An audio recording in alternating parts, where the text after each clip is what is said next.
waxtaanee ko jéem a xool lu ñuy mën a sauver suñu réew déjà bi nga xamante ne yenn tentation yi du ci mën a du egg si ñun loolu déjà mooy first loolu mooy lu premier lu ñu war a def parce que loolu bu ñu ko réglé wul. mbir bi bu xasee ba dugg suñu biir réew dootuñu talati daan dex élection ak kii moo war a jël réew mais kii moo dal non. day trop tard après. donc loolu dafa nekk un problème boo xam ne problème sécurité boo xamante ne dafa laaj dialogue national sax ñu indiwaat ubbiwaat ko. ñu woo gars yëpp acteurs yëpp ñu ñëw ñu toog ku nekk joxe ci sa xalaat par rapport ak li nga xam ñoo xamante ne vraiment seen xel dafa màcc ci affaire tout ce qui est sécurité mais aussi waaw transfrontalier géopolitique et tout donc yu mel noonu dafa am solo quoi pour ñu toog ñu waxtaanee ko ku ci mel ni ndeysaan sama paa bi rek Babacar Justin Ndiaye. macha allah man à chaque fois quand je l'écoute moom. je m'en délecte du ma bëgg sax du ko dagg. dama koy sànn ba mu jeex donc ñu mel noonu tey dafa baax ñu ñëw tey. waxtaan xam nga ak président ñëw ubbi portam ñëpp ñëw ñu waxtaanee ko ndax lii c'est très sérieux en fait. géopolitique la de. géopolitique la parfois xam nga dañuy faral di wax ne lii xew ci say voisins. ah oui buñ ko jël à la légère. pourquoi parce que. c'est un syndrome africain. et sànq rek ñu ngi siy wax hors caméra da ngay dem xool par exemple jëlal Sénégal ak Gambie. la frontière c'est une ligne. benn ligne bu weex. da ngay def ni pas Sénégal def ni pas Gambie. da ngay dem frontière Sénégal ak Guinée.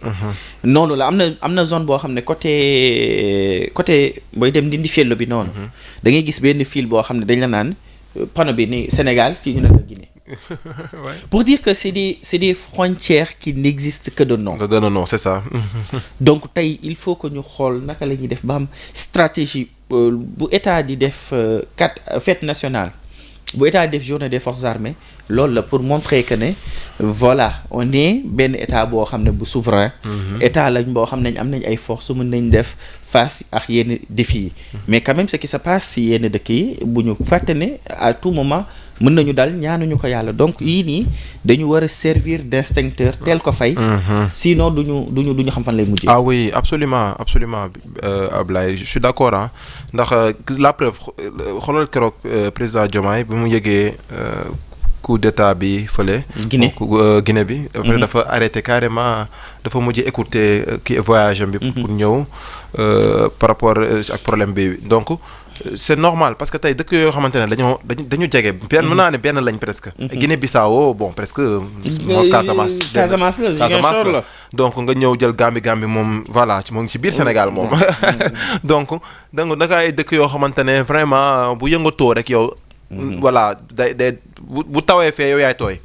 donc c'est normal que actuellement nii côté concernant la sécurité ñu gën ko renforcer mais aussi trouver aussi des stratégies et des politiques yoo xamante ne dina mën a tax tey ñu mën a fay joye yu mel noonu quoi. macha allah am na solo moom Abdou Ndiogou Ndong. di ko ziyaaraat bu baax a baax. si jàngat gu am solo gi xam naa nag war nañ wax aussi. si Sénégal les diplômés sans emploi. ah oui. loolu moom. ak licenciement abusif. ñaar yooyu xam naa ne am na bu si waxee xam naa si ñoo xam ne dinañ si wax ba géex.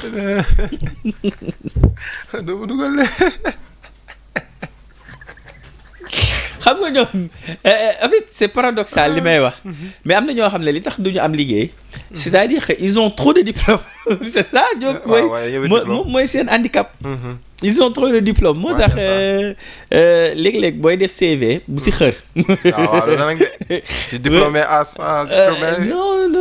non xoolal da ngay def jaar naa fi je me rappelle que ne mosoon naa doon def benn demande stage entreprise la woon dañ ñu ko demandé woon mais su ma juumul si 3 mois def naa 3 stages.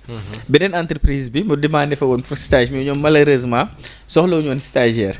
ñoom dañ soxla woon vraiment une personne boo xam ne permanente dañ koy jël. d'accord mais le DRH boobu ma jëlee dafa xool de toute façon moi je te prends pas parce que toi tu es une personne qui reste pas. et duñ la jàngal ba pare te ñoom ils ont besoin d'une personne boo xam ne dafay rester d'accord ouais. Donc pour dire que ne léeg-léeg handicap bi mooy le fait que nga wane ne jaar nga fii ils savent que ne tu es une personne qui reste pas. Mais sant yàlla. Tey ñuy waxtaanee nag li nga xam ne moom moo di personne yi nekk en retraite. ba pare am problème pour gagner wala dund li nga xam ne moom moo di seen retraite dans la dignité. Léegi man li tax may ñëwee foofu si yow dans la dignité. mooy li indi question bi précédente.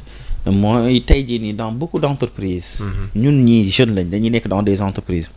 da ngay gis ne dañuy nekk dans une entreprise pendant 5 ans ñu xëy ne la fin de contrat. nga xëyaat nekk dans une entreprise pendant 10 ans ñu xëy ne la fin de contrat. wala nga xëy nekk dans une entreprise def fa 15 ans nga dem di xool say état ñu ne la tu n'as pas été comment dirais-je déclaré. mu mel ni dañuy wax la vie après li nga xam ne moom moo di la retraite mais am na ñu bëri ñoo xam ne sont dans des entreprises yoo xam ne inquiétude bu extraordinaire moo leen di dal parce que xam nañ ne ils sont à 2-3 ans de la retraite et xam nañ ne bu ñu demee retraite duñu am retraite. Oui mais Abdoulaye c'est vrai hein mais loolu nag man je me dis que en tant que travailleur aussi boo nekkee ci entreprise baax na tamit nga xam li nga xamante ne mooy say droits dina la faciliter yenn yu bëri parce que tey employeur bu la engagé ci société am dans les normes y a un délai boo xamante ne c'est une obligation en fait c'est une obligation réglementaire boo xamante ne da la war a affilier ci benn institution de prévoyance sociale quand je dis institution de prévoyance sociale mooy tey IPM si la bokk IPRES xam nga caisse de sécurité sociale tu vois. Donc yooyu c'est une obligation boo xamante ne employé bi da ko war a def. Donc loolu tamit dafa am solo nga xam ko c'est ça te permettra au moins tey nga dem demander sa employeur effectivement ndax man vraiment jot nga ma affilier parce que lii nii. code loi moo ko prévoir. Donc est-ce que réellement affilier nga ma ci benn institution de prévoyance sociale et tout parce que loolu c'est une obligation. Mais tamit nga nekk ci entreprise nekk fa ba voilà pare tey nga war a dem retraite ñu dem ñu naan la ay versé wul la mais même loolu sax bu amee tamit sax am na ay dispositions yoo xam ne prévoir na topp employeur bi donc loolu fraude la. Employeur bu am travailleur am bu am employé am plutôt. Il a l'obligation de verser cotisation boo xamante ne loolu c'est légal. Par rapport ak li nga xamante ne mooy. préparer mais les employeurs aujourd'hui ils se désengagent dans la mesure où ils te disent que ni contrat de prestation. D'accord non contrat de prestation d'accord. xam nga léegi ñoom dañu naan bon on va aller sur teg alors que contrat de prestation. Tu n'es pas obligé. C'est-à-dire prestation de service da ngay ñëw jaay leen benn service jeex na yi nga xam ne mooy tënk ñenn ñi yow tënku la. Tout à fait. Mais ñoom dañ lay bëgg tënk comme une personne boo xam ne da nga nekk en CDI.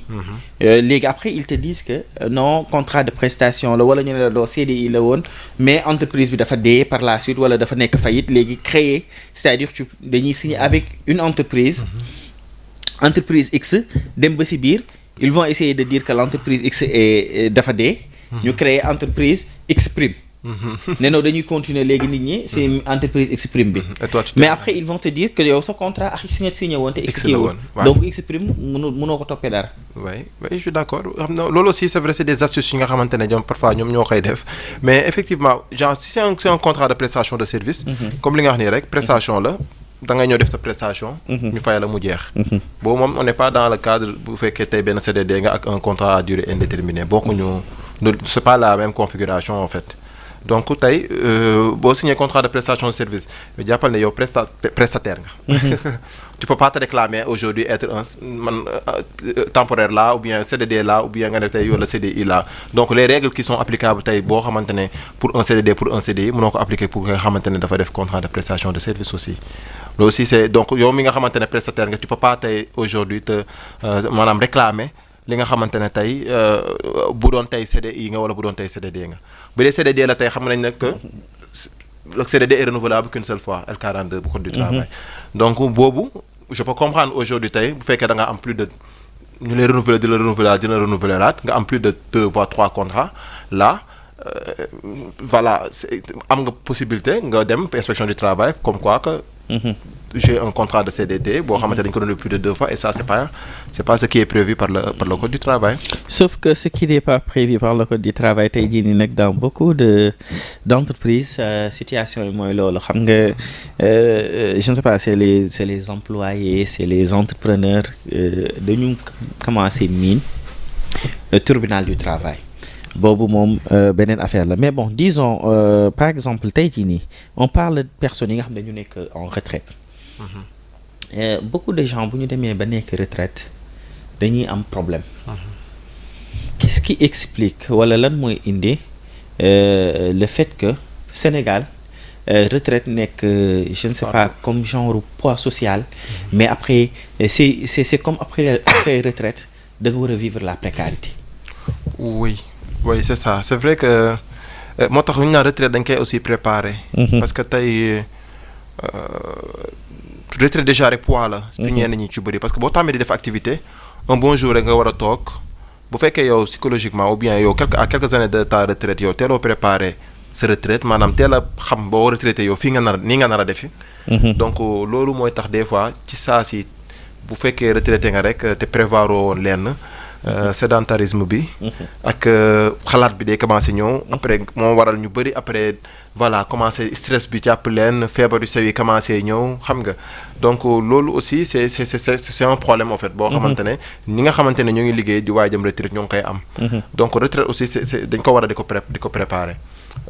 leneen di aussi tamit mooy tey booy retraité bi nga joxee sa pension aussi que tu puisses aujourd'hui nga mën ko comment on l'appelle encore ça. nga mën ko investir ci loo xamante ne tey après dina la permettre nga mën a am benn activité boo xamante ne di nga ci mën a nekk en fait parce que tey nit ki tàmbali def ay activité moom bu retraité bu nekkee ci ay activité am yenn activité am bu ko kon di ko nekk dina ko permettre mu mën a dundaat. mais imagine-toi par exemple tey jii koo xam ne tu as un salaire en exercice un salaire de 300 000. nga dem retraite ñu jox la disons 85 000. 85 000. Comme pension de retraite. Oui. mën na bañ a nekk sax mën na bañ a yegg loolu.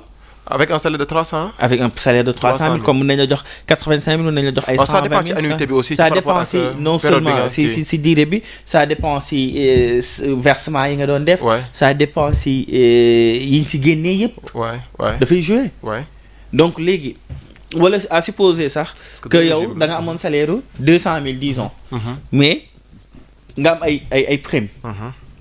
jox la par exemple prime de déplacement de transport 100 000 prime de logement 150 000 kii la yokk la c'est-à-dire ñun ñoo xam ne yooyu mooy yokk salaire. nga dem ba nekk ci 450 mais bu ñu dindee première yëpp tu te retrouves avec ay 120. waay léegi kooku comment naka la mën a def ba dund ci loolu c'est-à-dire que soit l'État devrait accompagner nit ki avant retraite am wala. Je ne sais pas parce que je me pose la question. Non en fait dama pension de retraite yooyu effectivement je suis d'accord yooyu pratiquement yooyu waaw parce que ça dépend ci régime en fait am nga pension de retraite am na régime complémentaire cadre mais aussi am na aussi pension de retraite du régime général yi nga xamante ne nuñ koy calculer et tout du bokk quoi par rapport ak statut bi nga xamante ne moom nga et loolu dañ ko waroon di wax nit ki que mu préparer aussi c'est-à-dire à 5-7 ans de la retraite. C'est ça. Que ñu commencé di la projeter. Projeter naan lan par exemple yow da ngay yaa ngi percevoir 350 wala 400 ñu ne la bu ñu dindee yi nga xam ne moom lañ si dugal. yi nii boo demee retraite lii ngay am. C'est ça. Parce que par exemple disons enseignants yi nga xam ne dañuy grève pour prime de logement wala prime de transport ak yooyu noonu mais yooyu noonu bu ñu la ko dugalalee. après boo demee retraite da nga koy perte de. oui da nga koy taal mais bien sûr. donc yooyu c'est lié à la fonction. c'est lié à l'exercice de ce que tu fais. de ce poste poste bi moom moo tax ñu la koy jox. c'est comme tey député bi nga xam ne dañ ko jox oto. c'est ça. jox ko carburant. bu nekkatul assemblée dañuy nangu oto bi nangu carburant bi. oui waaye loolu la aussi mais aussi peut-être aussi revaloriser xool ñuy mën a xoolaatee peut-être pension yi loolu aussi dafay laaj tamit waxtaan parce que tamit comme ni nga ko waxee rek par rapport ak li nga xamante ne moom lañ koy calculer ci base yi bon le calcul je l'ai plus en tête tout mais quand même on peut revoir aussi si manière bi ñuy calculer peut-être les pensions et tout donc xam ne aussi tamit pension yi comme li nga wax nii rek par rapport ak retraité lu mu leen di jëriñ bon bëriwul noonu tamit quoi xam nga donc am na solo tey ku liggéey ba retraité quand même que tu puisses au moins à moins que nga doon un cadre peut-être tey moo lay permettre sax nga am peut-être yenn yi mais sinon la plupart des agents yi nga xamante ne vraiment ñoo ngi en service boo xoolee seen pension lu mu leen di seen pension c'est quelque lu maanaam loo xamante ne daal lu voilà waroon na leen gën a mën a waroon na gën a mën a conséquent ba nga xamante ne dina leen mën a jëriñ ci yu bëri daal. dina leen mën a jëriñ ci yu bëri. léegi man je veux savoir c'est-à-dire tey jii nii du ma dem ci projection mais damay bëgg tey lan quelle est la protection de l'État pour les employés parce que bu dee yow da ngay dem retraite xam nga bu njëkkoon kii lañ daan wax sax pension ou retraite par trimestre la woon. waaw par trimestre. par trimestre la woon. après am na yoo xam ne ñu doon fayeeku par 2 mois mu nekkoon bimestriel bi. après ñu dem ba léegi chaque mois ngay fayeeku loolu tax affaire bi ndaw parce que bu nekkoon trimestre. la doon xaw a bëri ndax ñett yi la ñu doon kii. vu que yi ñi si teqi dafay bëri. man je veux savoir c'est-à-dire que naka la ñuy koy waajee parce que. xam nga chef de famille bi nga xam ne tey toog na on parle de la situation actuelle xam nañ ne instant bii nii conjoncture la ñuy dund dëkk bi dafa metti yëf yi dañu metti c'est-à-dire ki nga xam ne dafay am salaire bu baax sax salaire am arrivétul à ce que mu boucler le mois. Ouais, c'est ça. rawatina nga dem retraite l'électricité coûte très cher. Facture d'eau yi kenn waxaalew ko moom dañuy toog di estimer rek jàpp naa di la jox parce que munoo ne si tel baromètre lañ ko teg pour joxe facture yi nga xam moom la ñuy joxe léegi facture d'eau yi cher électricité cher denrées de première nécessité yi cher imagine toi bu dee fekk na amoo kër boo moomal sa bopp nga war a nekk en location location aussi cher ban mooy la politique bi nga xam ne état teg na ko une politique sociale bi nga xam booba tey ñu ngi koy wax pour ki nga xam ne liggéey na jox na li nga xam ne moom moo di Sénégal jeunesse am nga nekk ci public wala privé joxe na jeunesse am joxe na c'est-à-dire quelle est cette politique d'accompagnement ou bien mënoon nañ am sax politique de reconversion boo xam ne dinañ ko mën a permettre nit ki pour mu mun a dund dans la dignité. Mais aussi Ablaye, il faut comprendre aussi étant aujourd'hui un salarié tey ñu embauché la ci benn entreprise nga xamante ne tu as 30 ans de service en vue man je me dis aussi tamit baax na tamit surtout que si tu es cadre ou bien même si tu n'es pas cadre je me dis que dëgg la dëkk bi métti na j'ai les charger tout mais avec une bonne boo nekkee koo xamante ne vraiment am nga ñu ngi koy wax une bonne éducation financière je me dis que tu peux quand même réaliser des choses quand même bu fekkee comme ni ma la am nga bonne éducation financière mooy lan la tey y a des coopératives yoo xamante ne am nañ ko ci entreprise et tout da ngay verser et tout après ñu nga am sa terrain donc du coup y a pas meilleur investissement que nga wut sa terrain donc tey après à la retraite voilà tu auras la possibilité même di nga mën a dem après mën a tabax sa kër et tout donc pour man mbir bi aussi dafa laaj tamit parce que il faut pas que on rejette tout à l'État mais aussi nous aussi en tant que tey étant un salarié étant jeune et qu'on a par exemple 20 ans 25 ans de vie bu ñu yàlla mayee sa bakkan donc pour man war nga mën a yar sa bopp ba nga xamante ne nga projeté wu ne lii laa bëgg nga donner les moyens pour aussi l'avoir. Mais est-ce que c'est facile xam nga parfois yow tey jii jeune nga. xam nga pratiquement bu ñu jëlee exemple mooy li la sa waajur yi laajoon jox nga leen ko. oui mooy ba nga nekkee xale. damaa néew ñu la lu dul nga jàng te jàng nga. c'est ça.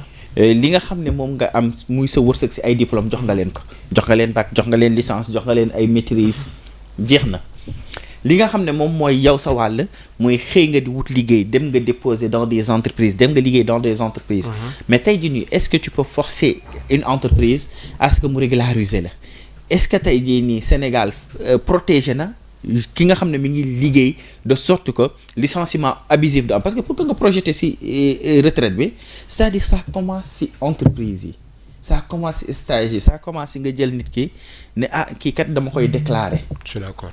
À partir de là yow tu pourras te dire que ne ah fii de kat mën naa projeter pour dem retraite. waaw c'est la stabilité. c'est important la stabilité. c'est important. mais yow tey boo nekkee ci entreprise boo xam ne yow c'est-à-dire ci clair obscur nga toog. mooy mën nga xëy suba sax ñu ne la bul xëy si. waaw loolu aussi dafay compliqué franchement y a un minimum te loolu moom côté boobu moom ci ñoom laa xëy commencé ci l'état laa xëy sax laay pointer du doigt quoi parce que tey travailleur bi nga xamante ne moo ngi liggéey peut-être il est en CDD il a plusieurs contrats. Et puis voilà moo ngi aspirer peut-être dem CDI un bon jour tey. ñu jékki-jékki ñu ne la tey arrêtel donc y a vraiment day nekk benn choc boo xamante ne tey danaan mais man sama réew bi ma nekk sax man nga xamante ne voilà quoi maa ngi fay impôt maa ngi xeexal ngi sama réew maa ngi engagé wu tey par exemple dans le civisme et tout dans le social yaa ngi yëngatu ci yu bëri yoo xamante ne yaa ngi koy def daal pour sa réew yaa ngi xeex nguur pour sa réew mais après day mel ne sa réew da lay xeex en fait. Donc sentiment boobu ngay am tamit de sentiment boo xamante ne da nga naan yow patriote nga. ndax lépp li nga xamante ne sa réew war nga ko ak moom yaa ngi koy def et puis après sa réew tourner di la teg yenn mbir yi nii après loolu baaxul ci réew en fait parce que loolu day créer des gens yi nga xamante ne après ça dañuy dem ba du ñu bëggati dara ci réew mi en fait du ñu bëggati dara ci donc loolu aussi c'est à éviter mooy maanaam il faut quand même s'il y a nit ñi nga xamante ne ñoo ngi ci seen ñoo ngi ci seen bërëb liggéeykaay di fa suturlu baax na tamit quand même ñu garantir leen au moins li nga xamante ne mooy seen ak seen yelleef parce que tamit ku nekk da nga koy xoolee sa bopp rek parce que on dit souvent que le salaire dafa am valeur alimentaire quoi. donc le salaire il est sacré en fait. donc tey nit ki di liggéey xalaat tey am fu mu toll bëgg a xalaat am fu mu egg ci côté liggéeyam. donc kooku aussi baax na tamit nga bañ ko wor nga bañ ko freiner parce que boo ko freiner tey mooy tey bu amoon tey yenn aspiration yu bëri da nga koy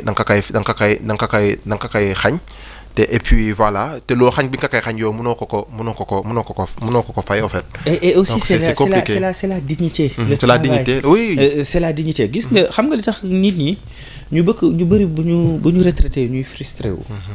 parce que c'est un sentiment désagréable ñaanu ma ko yàlla mu dund boobu sentiment c'est-à-dire yow tu as été salarié pendant des années tu as été financièrement indépendant nekkoon nga koo xam ne kenn du xam say soxla li Thione Seck daan wax am soxla faj ko si saa si làmb sa poos faj ko jar na liggéey ba dee wallaay nga dem à un moment boo xam ne tes revenus sont divisés par 3 ou par 4 et dafay fekk mu nekk période boo xam ne physiquement tu es fatigué mënatoo mentalement tu es fatigué te mënatoo liggéey si entreprise parce que entreprise yi aussi bëri tey jii nii dañ la naan jeunesse bi la ñu soxla.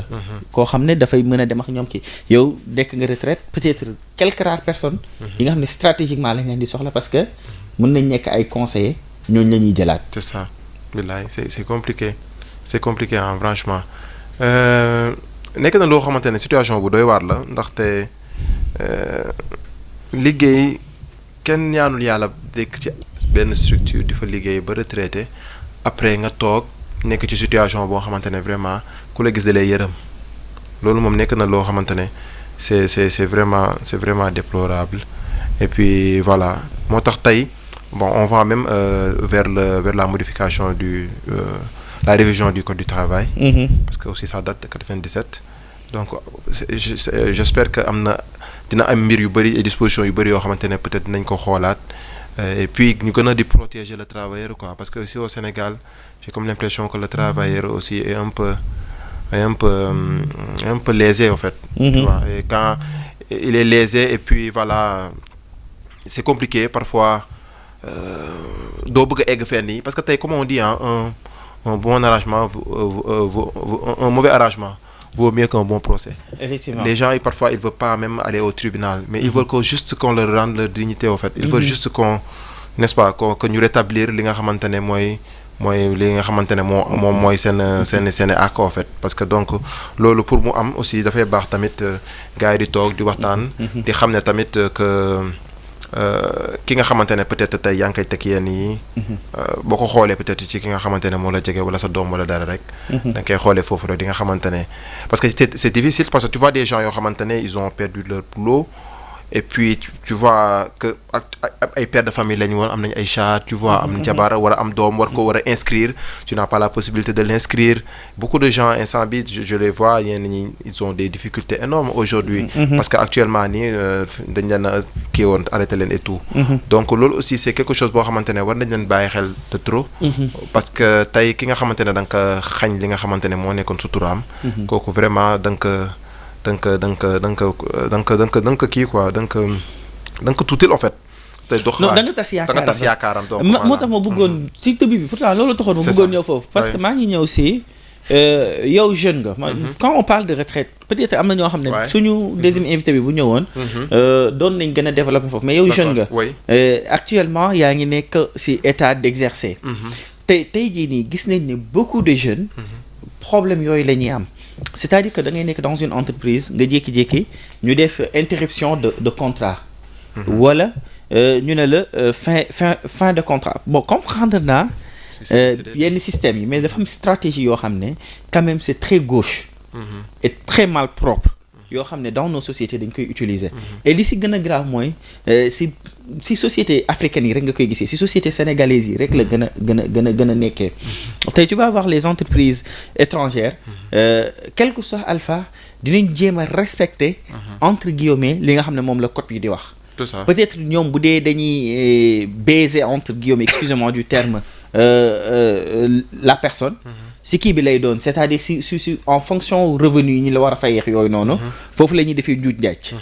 mais ñun dans nos entreprises da ngay gis ne tey jii nii tu vas préparer et ñoom bu ñu lay woo bu ñu lay defal entretien wala bu ñu lay bëggee demander benn affaire dañ lay laaj CV laaj la 5 ans d'expérience c'est-à-dire que ils savent que ne kii du como.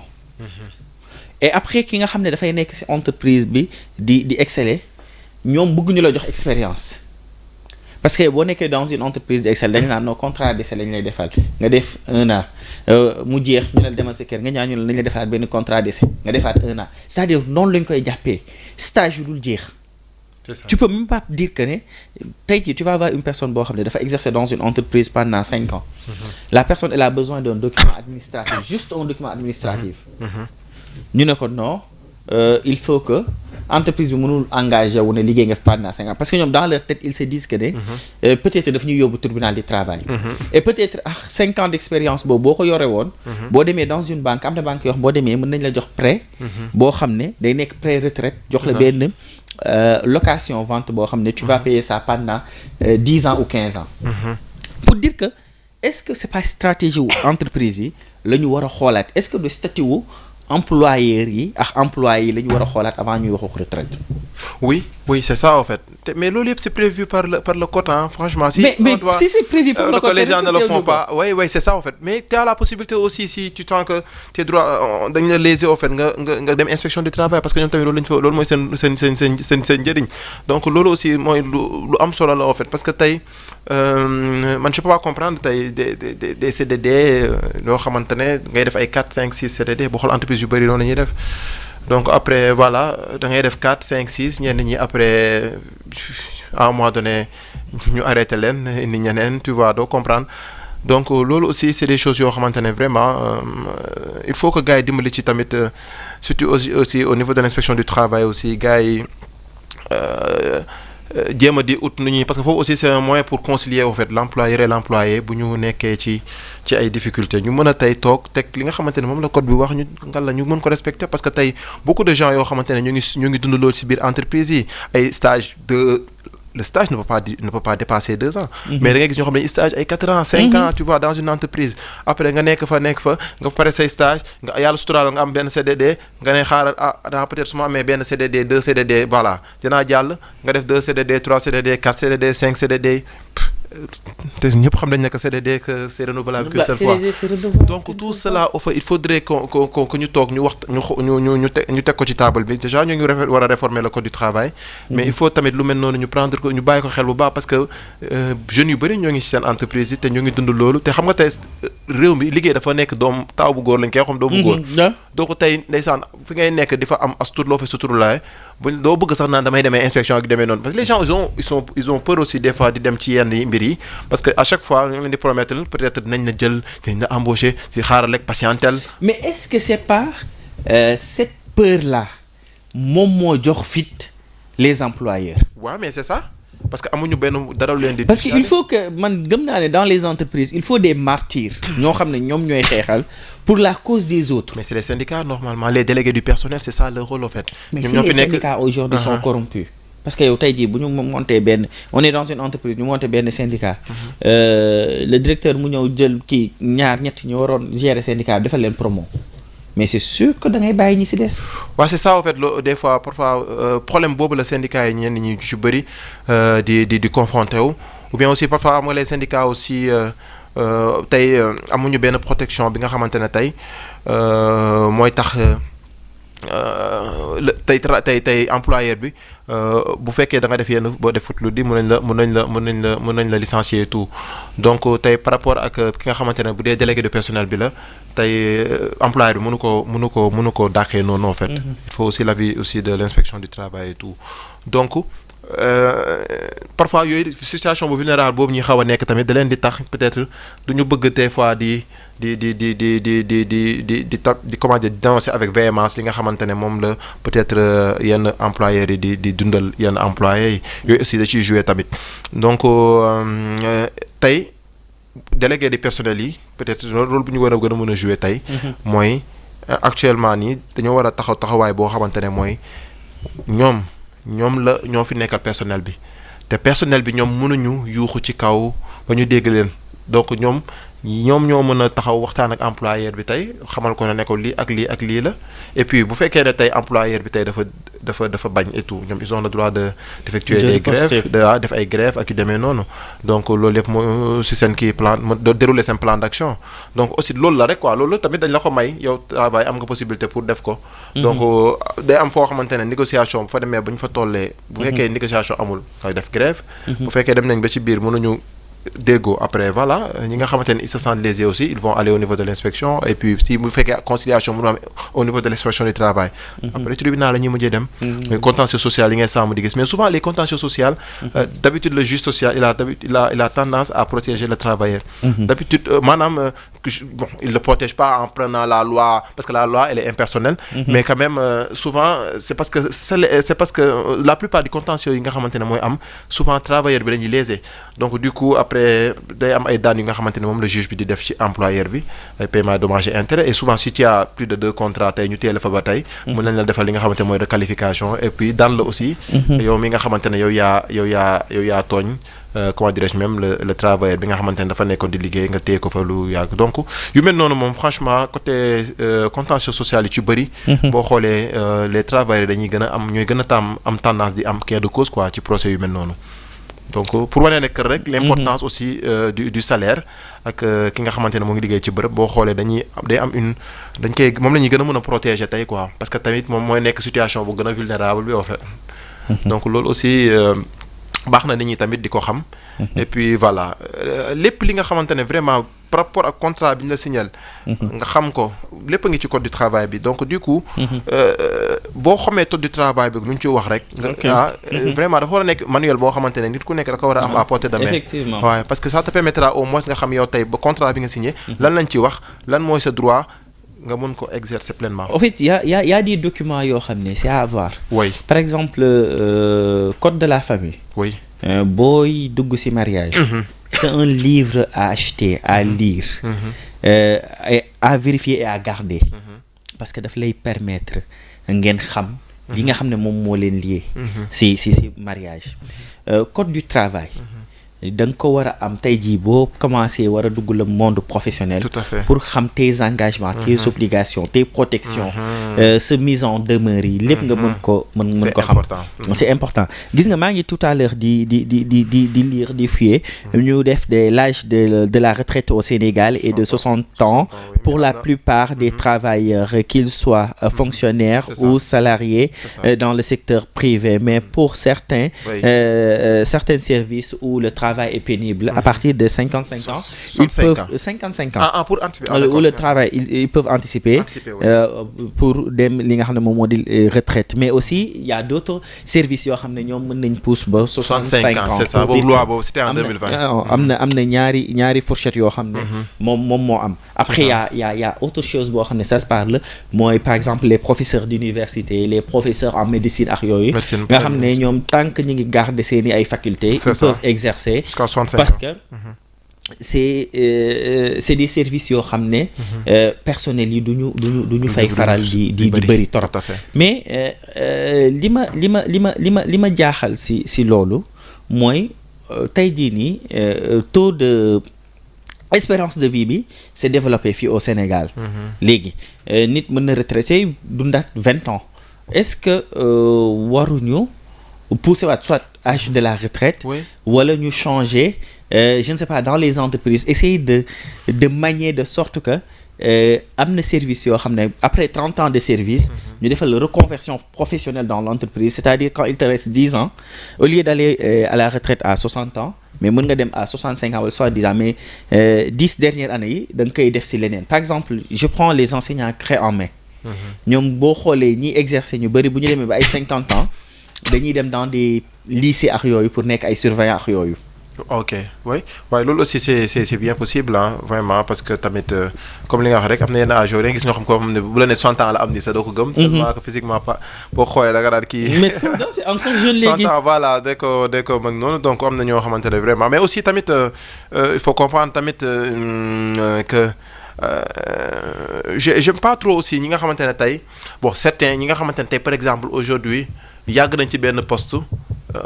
yàgg nañ ci am nañ ci yenn assez d'expérience. Souvent on leur fait des contrats spéciaux yi. xam nga benn 1 an ou bien benn 2 ans pour ñu accompagner tuuti encore. tey directeur bi ñëw day soxla ku mel noonu quoi ci wetam. bon loolu c'est compréhensible mais tamit à un moment donné warul bëri en fait parce que tey il faut laisser la chance à la jeunesse. Merci beaucoup, il faut laisser la chance à la jeunesse. La chance et la place aussi. La place plutôt voilà c'est ça tu as tout dit parce que tamit ñoom il faut que tamit ñenn ñi tamit ñu mën a yéeg tuuti tamit quoi parce que bu fekkee ñoom dañuy nekk foofu ñu nekk rek ñu leen di prolonger des fois nga gis ku dem ku ñu defal 1 an encore ba des fois sax malheureusement des fois sax am na ñoo xamante ne am na ci benn cas bu ma xam boo xamante ne c'était ça en fait pousse après. jee dala fay fekk. waaw moom laa fa la yàlla di ñëwee. voilà nga nekk fa ba def yenn affaire yoo xamante ne après dalay topp quoi. donc loolu aussi pour man aussi man boo liggéeyee ba nga toll ci sa âge retraite rek. man même bu lay proposer ay yeneen affaire contrats spéciaux ak yooyu noonu. santal yàlla quoi yàlla. may na la nga liggéey ba egsi foofu noonu xam nga te am na ñoo xamante ne peut-être amuñu sa chance liggéey donc demal nga toog jaamu ci sa yàlla et tout mais je suis d'accord par rapport ak prolongement bi nga wax noonu pour certains cas ku ci mel ni parce que boo xoolee loi 2020 bi loolu lañu def te même sax bañ ne mën nañ prolonger pour yenn corps yi mais aussi accord comme un accord avec aussi ton employeur voilà parce que tamit c'est l'affaire des parties donc ñoom ñooy xool ba bu dee yow tey dëgg la war may nañ la pour le projet mais bu ñu xool ne yow waroo mën a continuer tamit duñ la prolonger en fait parce que il faut que tey les parties ñoom ñu déggoo ci loolu ñu concorder c'est ça bon on parle de retraite et de difficultés mais lan mooy aspect ñu jeexalee foofu bi neex ci retraite parce que tamit tu as travaillé 30 ans 25 ans de ta vie parce que tey jii boo xoolee par exemple prenons les sociétés occidentales ñoom occidentaux plutôt ñoom dañuy jël li nga xam ne moom moo di la retraite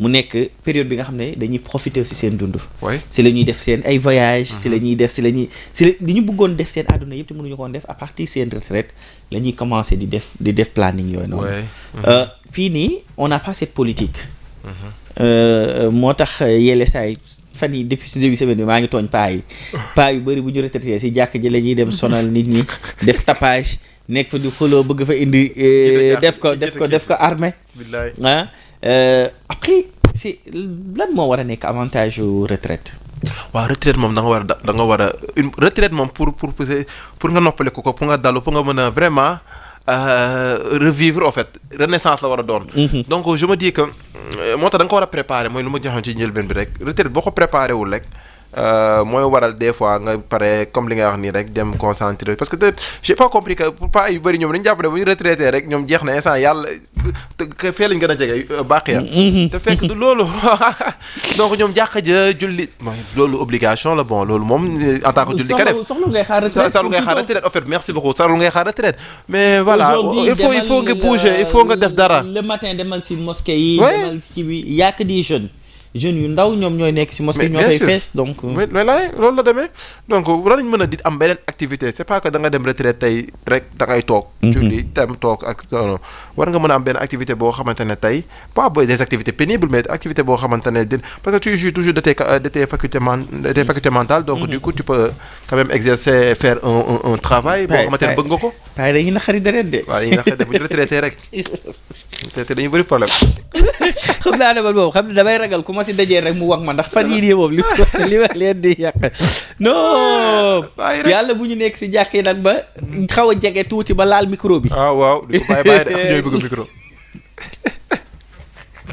yàlla defal jàmm amiin yàlla may gudd fan ak wér allahu amiin non mënu si ñàkk nag suñuy ay maam lañ ak suñuy papa faw ñu maame leen lan mooy nekk sa ndénkaane ginnaaw ba ma kontaanee def bokkaat ak yow émission bi ak aussi nga fàttali ñu yi nga xam ne moom si nga nekk parce que yaa ngi si ay affaire dëgg la waaw ndénkaane bi daal mooy vraiment par rapport ak li ñu fi jot a waxtaan yëpp yërmande dafa am solo en fait chaque jour dama koy wax doole yërmande waaw tey bu la yàlla dénkee doole da nga ci war a yërëm sa askan yërëm ci say jaam parce que du ñëpp tey la ñuy dénk doole yàlla bu la dénkee doole c'est pour nga yërëm en fait waaw te boo jekkoo nga mën a baal waaw ki nga ëpp doole nga yërëm ko ngir yàlla mën la baal donc loolu c'est important ci àdduna ci lépp li nga xamante ne vraiment ci ay rapport yi nga xamante ne moom la ñuy am entre humains en fait c'est important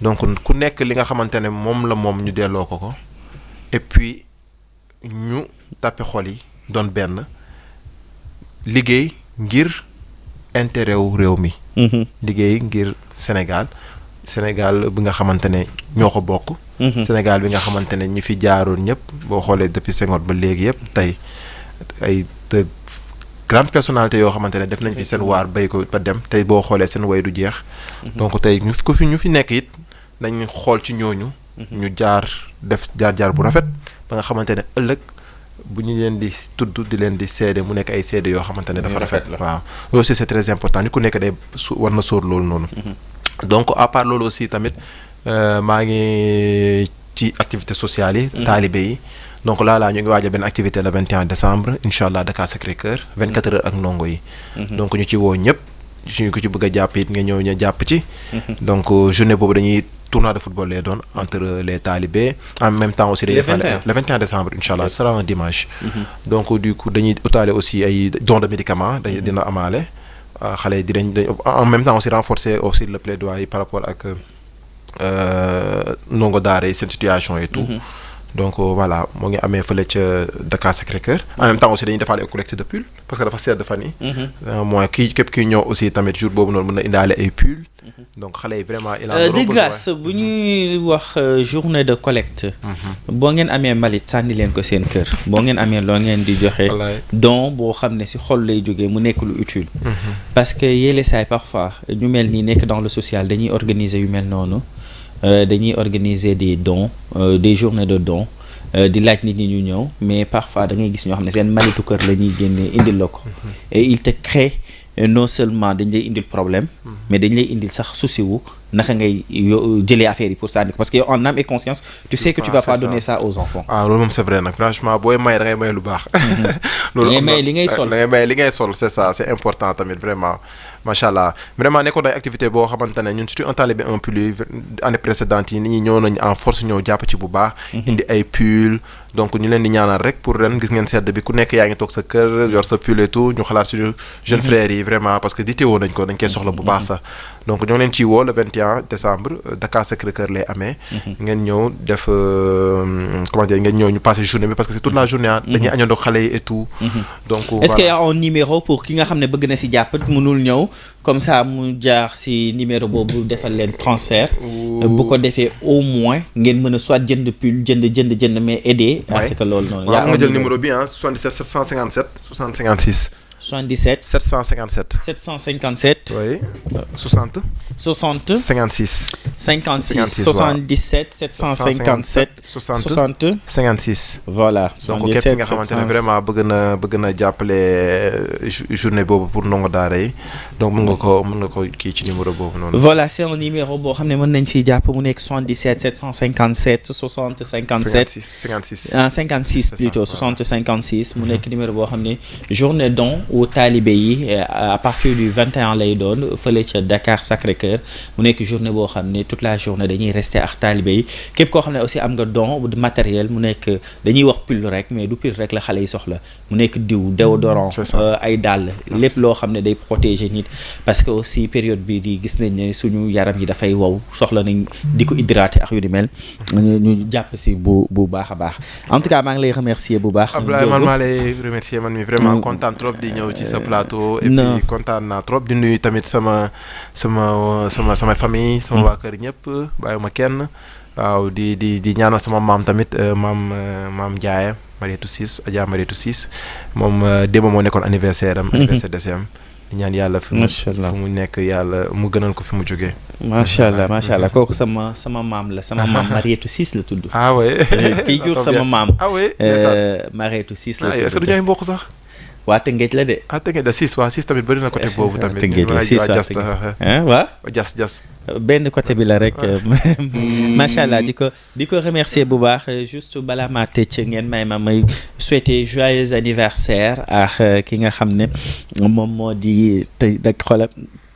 tey yow yaa ma wax loo ba ma fàttee teel a génne anniversaire bi 1 minute ma wax leen waaw kañ ki nga xam ne moom moo di Babacar qui fête son anniversaire aujourd'hui ma koy souhaiter joyeux anniversaire borom parfum yi di ko ñaanal yàlla sàmm ko lax ko fi yàq yeggul moom mooy star au 10 décembre waaye tamit 10 décembre bi Arfan moom bi fêter son anniversaire ma koy souhaiter joyeux anniversaire à Taïrou di ko ñaanal yàlla na ko yàgg di fêter yàlla sàmm ko lax ko fi yàq yeggul noonu lay souhaiter joyeux anniversaire à tous les natifs de ce jour mu nekk le 10 décembre di ñaanal ñëpp jàmm mais aussi di souhaiter encore une fois joyeux anniversaire à mon frère mon ami kooku mooy borom mois de décembre nee naa ko tout au long du mois de décembre chaque jour dañuy célébrer li nga xam ne moom moo di sa anniversaire kooku moom moo di Moussa Seck di ko ziar bu baax di ko ñaanal di ñaan yàlla sàmm ko làq ko fi yàq yeggul dina si tamit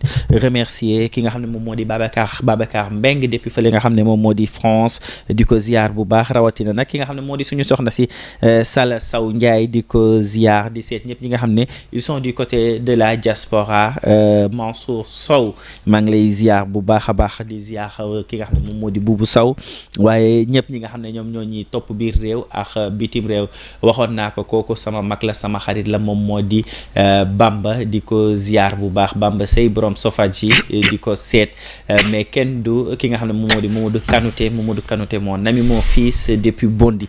Rendez-vous est pris demain à Oustaz Mactar Sarr le soir lay doon à partir de 21h si dernière